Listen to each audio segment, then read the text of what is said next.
This is Jaguar Chapter 10, starting on page 98.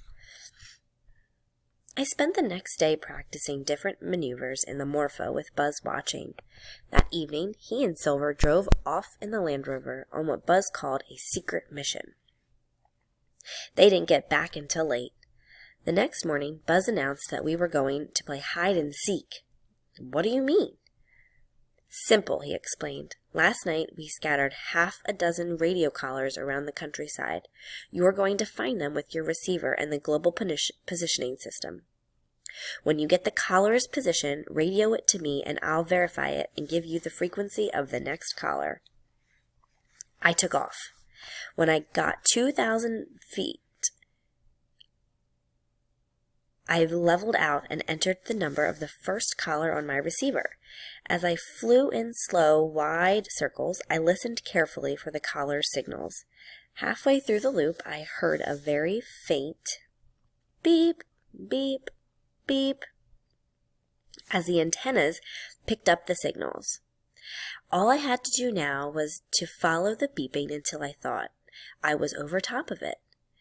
I had radio tracked from an airplane when I was in Kenya, but I hadn't been flying the airplane at the same time. Doing both wasn't easy. I managed to lose the signal twice before I figured out which direction it was coming from. The beeping got louder and closer as I got to the collar. Then it began to fade, and I knew I had passed over the top of it. I swung the ultralight around. When I thought the signal was loudest, I punched the button on the GPS and radioed the longitude and latitude to Buzz. Close enough, he said.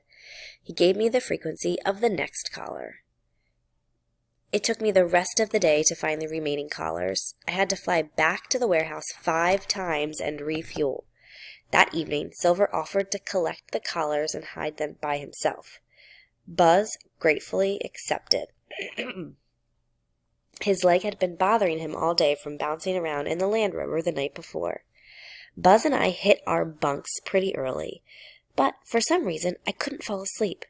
I hadn't sent a dispatch to the home since I learned that I might be staying down here. I kept putting it off because I didn't know what to say. Tall would be so sorry to hear about Bill and disappointed that I wasn't coming back for a few days. I lay in the dark for a while thinking about Doc, Flana, the expedition, and flying. I was excited about going with them, but I wished that Doc had wanted me to go instead of being forced to do it by Bill's death. Why didn't he get in touch with me while I was at the home? Why didn't he tell me about Flana? A little voice went off in my head. For the same reason you don't want to tell Tall you're not coming back home. I realized it was difficult to tell people things that they don't want to hear. Maybe this was the reason Doc hadn't contacted me. I got up and slipped outside, thinking that a short walk might help me to sleep. There was a light coming from the Tito's wheelhouse. I wandered over to see what Silver was up to. I stepped aboard and called out his name, but he didn't answer.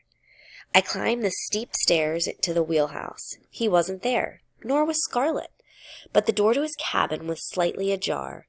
I knocked and called his name again. Nothing. I opened the door the rest of the way. Silver? The only light in his cabin came from a small lamp on the desk. I stepped inside. His cabin was twice the size of the cabins below deck. There was a simple bed, an oak desk, and a large map table. Along one wall were floor-to-ceiling shelves overflowing with books.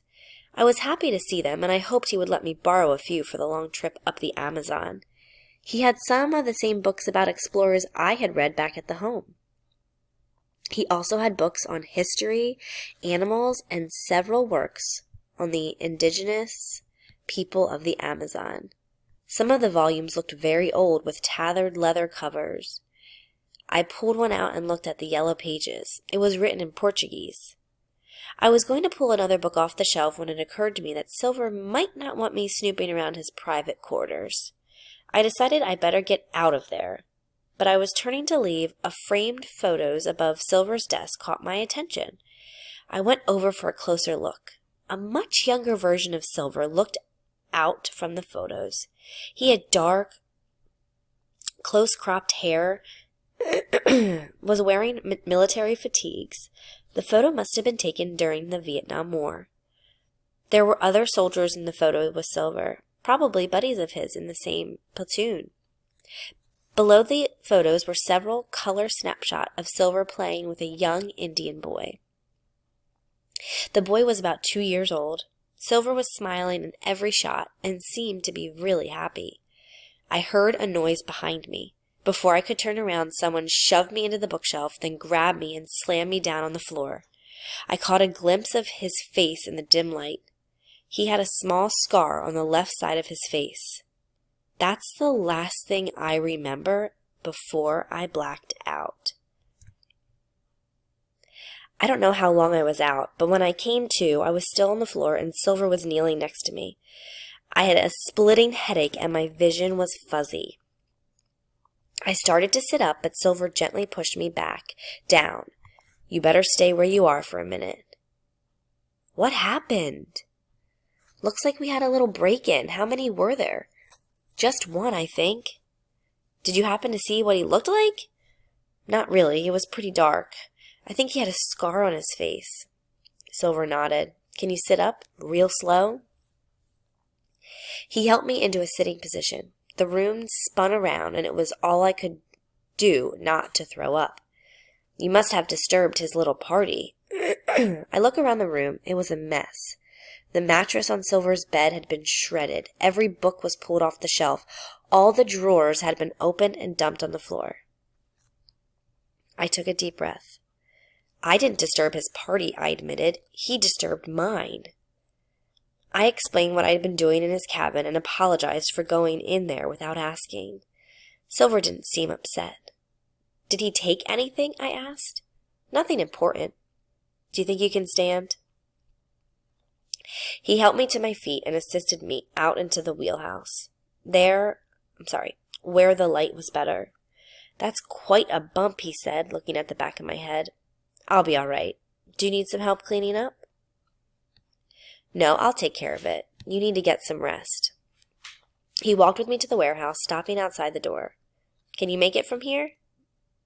Sure. One more thing, Silver said. Why don't we keep this between you and me? No use upsetting Buzz and your father. We have enough to worry about as it is. He was right. The incident would just confirm Doc's belief it was too dangerous for me down here. I told him that I wouldn't tell anyone and apologized again for going into his cabin. No harm done. Well, except for your head. Buzz woke me with a poke from his crutch. We have work to do, Ace. I only slept about 4 hours, and my head felt as if it was going to burst. I didn't really feel like flying, but I knew I had to. I stumbled into the bathroom and took a long shower. The bump on the back of my head was very tender. I walked back into the bunk room. Buzz had managed to cook breakfast despite his crutches. He was obviously feeling better than he had the day before. I sat down at the table and started eating. Buzz was standing behind me drinking a cup of coffee. What happened to your head? He asked in alarm. I went out for a walk last night and bumped it on something. That's more than a bump. Are you going to be okay? I'll be fine.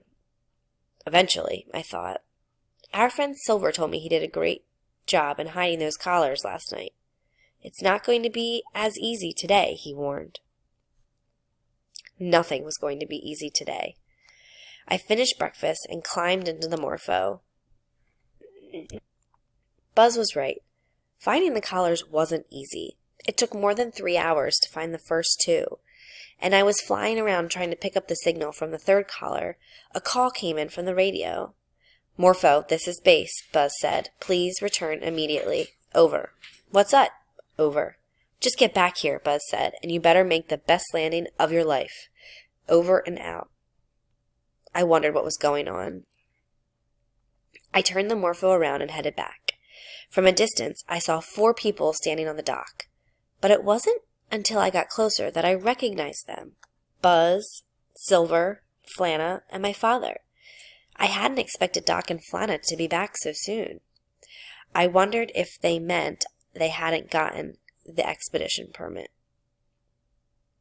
I flew over them, wagging my waggled my wings. They waved back. Buzz was right.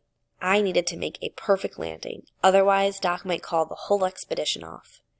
I only wished that my head felt better. I followed the river downwind and banked the Morpho to the left for my final approach. I eased the power off and gently pulled the nose back until the Morpho began to stall. The Morpho shuddered slightly. A second later, the pontoons skimmed the surface of the water with hardly a skip. I breathed a deep sigh of relief. "Not bad, Ace," Buzz said over the radio. I taxied over to the dock. Silver grabbed the wing and held the ultralight steady while I unbuckled the belt and got out. "That was pretty good," Doc said. "I really didn't think you'd be able to pick it up that quickly." "He had a great instructor," Buzz said humbly. "Did you get the permit?" I asked. "We did. Looks like you'll be tracking jaguars in a few weeks." It took all of the next day to get the supplies loaded on the boat. I spent the time dismantling the Morpho so we could get it on board. When Doc saw me taking it apart, he threw a minor fit because he thought there would be no one to put it back together once we got there. Buzz assured him that his son had not inherited his lack of mechanical ability. Doc calmed down about it, but he was still skeptical. That evening, I sent a fax to the home. "Dear Tall, there's been a terrible accident down here. Doc and Bill's boat exploded in Manius, and Bill was killed. Doc's hand and arm were burned by the fire, but he'll be fine. The expedition's pilot, Buzz Lindbergh, broke his leg when the boat blew up.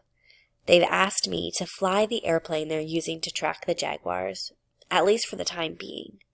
So it looks like I won't be coming back to Poughkeepsie for a while. We're leaving tomorrow for the preserve. Unfortunately, I won't be able to send any more dispatches for the time being because I'll be on a boat going up the Amazon River. I'll miss you. When I get back, we'll take that trip to Arizona you were talking about. Please give my love to all the other inmates and tell them that when I get back, we'll have a press conference they'll never forget. All my love, Jake. P.S. Tell Peter to go for walks with you every day. You need to be in good shape for our trip to Arizona." The next morning, Doc and Buzz looked at the map and picked a tentative base camp.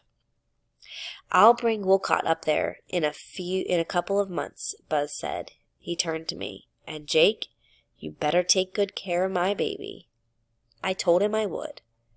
Just as the sun was coming up, we said goodbye to Buzz and started the long journey up the Amazon River.